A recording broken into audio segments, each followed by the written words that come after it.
सो दोस्तों पुष्पा इम्पॉसिबल में आप लोग देख सकते हैं कि यहाँ पर पूरे चोल के अंदर दोस्तों दोबारा से एक मसला बन गया है और वो मसला है यहाँ पर पानी का, यानी कि किसी के घर में भी पानी नहीं आ रहा होता। और दोस्तों अब पूरे चोल में यहाँ पर हलबली सी मच जाने वाली है। यहाँ पर दिलीप पटेल भी बाहर आ जाता है, जुगल भी, और साथ ही साथ हर बंदा भी, जो कि दोस्तों आकर बखुदरा सेठ से कह रहे होते हैं कि बखुदरा सेठ तेरे चोल में तो एक पानी का निज़ाम ही ठीक नहीं, कभी कोई कचरा फंस जाता है, कभी कोई मसला हो जाता है। और दोस्तों जो हसमुख है वो तो आपको पता है कि बात का बतंगड़ बना देता है। वो जल्दी से बाहर आता है और जोर जोर से यहाँ पर चीखना शुरू कर देता है और कहता है कि बखुदरा सेठ जल्दी से हमारे मसले को हल कर। ये क्या है कि पानी ही नहीं आ रहा, हमारी जिंदगी तो असाब हो गई है। तो दोस्तों साथ ही बखुदरा कहता है कि हसमुख बकवास मत कर, मुझे सारी बात जरा सुनने दे, उसके बाद मैं यहाँ पर फैसला करूंगा। अब दोस्तों यहाँ पर बखुदरा सेठ सबसे पूछता है कि आखिरकार तुम लोगों का क्या मसला बना है जो कि तुम लोग इतने ज्यादा परेशान हो। तो दोस्तों अब यहाँ पर हर बंदा आगे आता है और वो बखुदरा सेठ को बताते हैं कि बखुदरा सेठ वो दरअसल यहाँ पर हमारे घर में पानी ही नहीं आ रहा, हमें तो ऐसा लगता है कि जैसे पाइपलाइन सारी खराब हो गई है, या फिर हो ना हो कि पाइपलाइन के अंदर कोई ना कोई बड़ा कचरा फंस गया होगा। तो दोस्तों बखुदरा सेठ कहता है कि तुम लोग फिक्र मत करो, जब तक बखुदरा यहाँ पर है सारे मसले ठीक हो जाएंगे। लेकिन दोस्तों आपको पता है कि हसमुख कहाँ पर बैठने वाला है, वो साथ ही उछलकर बोलता है नहीं नहीं बखुदरा, ये तो रोज का काम हो गया है, हम तो बेवकूफ़ है ना जो हर बार यहाँ पर तेरी बातें सुन रहे होते हैं, तुझे तो यहाँ से हट जाना चाहिए और यहाँ पर हर बंदे को अपना अपना घर संभालना चाहिए। तो दोस्तों इतनी ही देर में पुष्पा भी आ जाने वाली है और वो कहती है कि हसमुख तू तो चुप कर, जरा हमें यहाँ पर आराम से सोचने दे कि आखिरकार क्या किया जाए, क्योंकि मसला तो सबका बन गया है। मेरे घर में भी पानी नहीं आ रहा और मैंने वैसे भी टिफिन वगैरह देने जाना है जो कि पानी के बगैर बन ही नहीं सकते। मुझे सब लोग बताओ क्या सब लोगों के घर थोड़ा थोड़ा पानी मौजूद है। तो दोस्तों हर बंदा कहता है कि हाँ पुष्पा जी हमारे घर में यहाँ पर थोड़ा थोड़ा पानी तो मौजूद है ही। तो दोस्तों साथ ही बखुदरा कहता है कि पुष्पा तू मसला हल करने आई है या फिर बात को यहाँ पर सीरियस करने आई है या फिर मजाक बनाने आई है। तो दोस्तों पुष्पा कहती है बखुदरा सेठ मैं कुछ सोच रही हूँ, अगर ऐसा हो जाए तो हर बंदे का फायदा हो जाएगा। तो दोस्तों साथ ही हसमुख कहता है पुष्पा रहने दो, हमें तुम्हारे जैसा फायदा नहीं चाहिए, हमेशा यहाँ पर कोई ना कोई अपनी तरफ से बात कर जाती है और यहाँ पर मसले का हल भी नहीं निकलता। दोस्तों जब हसमुख ये बात करता है ना तो पूरे चोलवासी यहाँ पर हसमुख को पड़ जाने वाले हैं और वो कहते हैं कि हसमुख कम से कम तू अपनी यहाँ पर जुबान ही बंद रख ले, अगर तू कुछ बोल नहीं सकता। तो दोस्तों बखुदरा भी कहता है कि हसमुख अपनी जुबान को ताला लगा ले, हमें यहाँ पर सोचने देखे हमने क्या करना है, तू तो सिर्फ एक ही काम कर सकता है और वो है यहाँ पर जुबान चलाना, हमें यहाँ पर अपना काम करने दे। अब दोस्तों जब बखुदरा सेठ कहता है तो पुष्पा कहती है कि मुझे यहाँ पर कुछ सोचना होगा, जरा रुको मैं घर होकर आई। अब दोस्तों जब यहाँ पर पुष्पा घर आती है तो वो आकर दीप्ति से कहते हैं कि दीप्ति पानी थोड़ा बहुत मौजूद है ना अपने घर में। तो दोस्तों दीप्ति कहती है जी माँ मौजूद है, लेकिन हमने तो कहीं पर जाना ही नहीं है, ये पानी हम किसी और को भी तो दे सकते हैं ना। अब दोस्तों जब यहाँ पर दीप्ति ये बात करती है तो पुष्पा के जहन में ये बात आ जाने वाली है कि हाँ दीप्ति बिल्कुल ठीक कह रही है, इसका मतलब तो ये हुआ कि हमें यहाँ पर कुछ ना कुछ बड़ा फैसला करना चाहिए। अब दोस्तों पुष्पा दोबारा से बाहर जाती है और जाकर सबको कह देती है कि रुको रुको मेरी बात सुनो,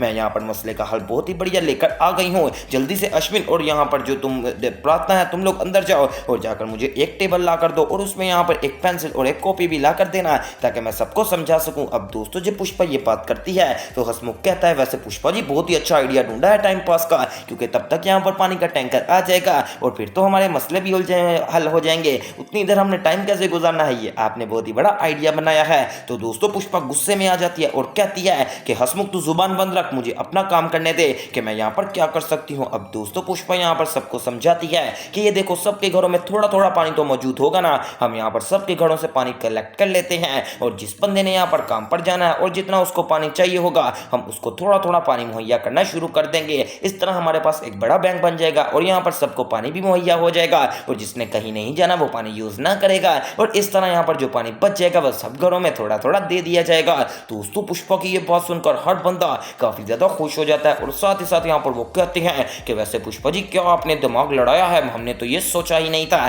तो दोस्तों पुष्पा कहते हैं कि तुम लोग तो बेवकूफ हो ना, जो बात मैं सोच सकती हूँ वो लोग बात तो तुम लोग भी सोच सकते हो, लेकिन तुम लोगों में इतनी अकल ही नहीं है। दोस्तों ये बात सुनकर दीप्ति भी कहती है वैसे प्रार्थना मम्मी का क्या ज़हन है, ऐसे यहाँ पर करते करते उन्होंने क्या ही यहाँ पर बात बना दी, वैसे भी हमें तो पानी नहीं चाहिए था, चलो जिन लोगों को चाहिए होगा वो ही कम से कम इस्तेमाल कर लेंगे। दोस्तों जुगल यहाँ पर दिलीप पटेल से कहता है वैसे दिलीप तुझे एक बात बताऊं, पुष्पा को यहाँ पर चोल का मैनेजर होना चाहिए, ये बखुदरा सेठ तो अब पुराना हो गया है और वैसे भी इसका अब दिमाग काम नहीं करता, पुष्पा तो हर मामले को अच्छे तरीके से हैंडल कर ही लेती है। अब दोस्तों जब पुष्पा सारा पानी का मसला हल कर लेती है तो आकर अंदर अपने बच्चों के साथ बैठ जाने वाली है और वो कहती है कि देख लो तुम लोग यहाँ पर काफी ज्यादा परेशान थे, लेकिन तुम्हारी माँ ने भगवान की कृपा से सारा काम कर ही दिखाया, अब तो कोई टेंशन टेंशन नहीं ना आता दोस्तों। अब जब बात कर रहे होते हैं तो अचानक से पुष्पा की यहाँ पर नजर पड़ती है कि जो प्रार्थना है वो दीप्ति के साथ बैठी होती है और यहाँ पर जो दीप्ति है वो प्रार्थना से कहती है कि प्रार्थना अगर मेरा एक बच्चा और एक बच्ची हो गए तो तुम दोनों में से क्या लोगी। तो दोस्तों साथ ही प्रार्थना कहती है कि भाभी ये तो अब आपके ऊपर है ना कि आप जो मर्जी दे दीजिए,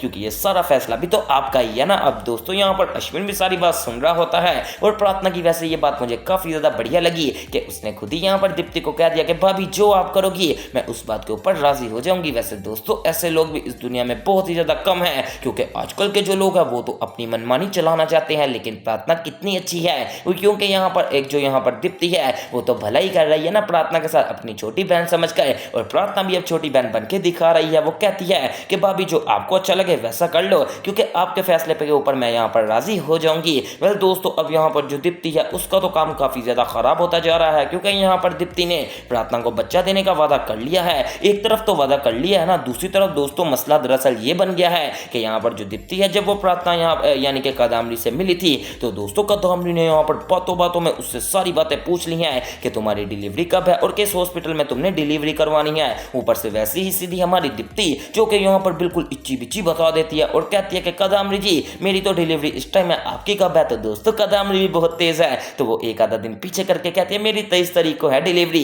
क्योंकि एक आधा दिन ऊपर नीचे हो सकता है, तुम्हें पता है एग्जैक्ट टाइम तो नहीं बता सकते। दोस्तों अब मैं आपको कदामरी की चाल बताऊं, वो दरअसल करेगी कुछ यूं कि जब यहाँ पर जाएगी ना दीप्ति तब वो कहेगी कि मेरी भी हालत खराब हो रही है, और दोस्तों वो भी अपने हॉस्पिटल चले जाएगी और उसने यहाँ पर अपनी उस नर्स से बात कर ली है और जहाँ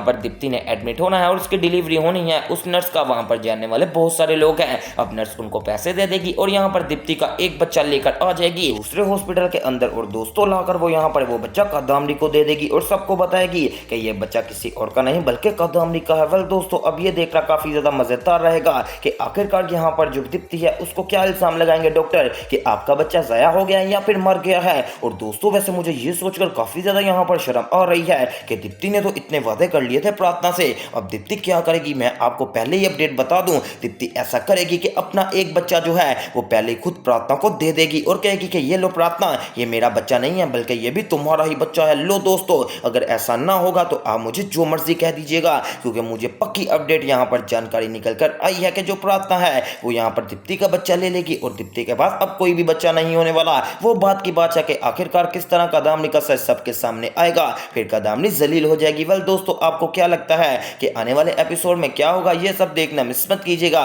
और मेरे चैनल स्पाइसी एंटरटेनमेंट को सब्सक्राइब करें और वीडियो को ज्यादा से ज्यादा शेयर करें। तो दोस्तों मिलते हैं एक न्यू वीडियो में न्यू अपडेट के साथ।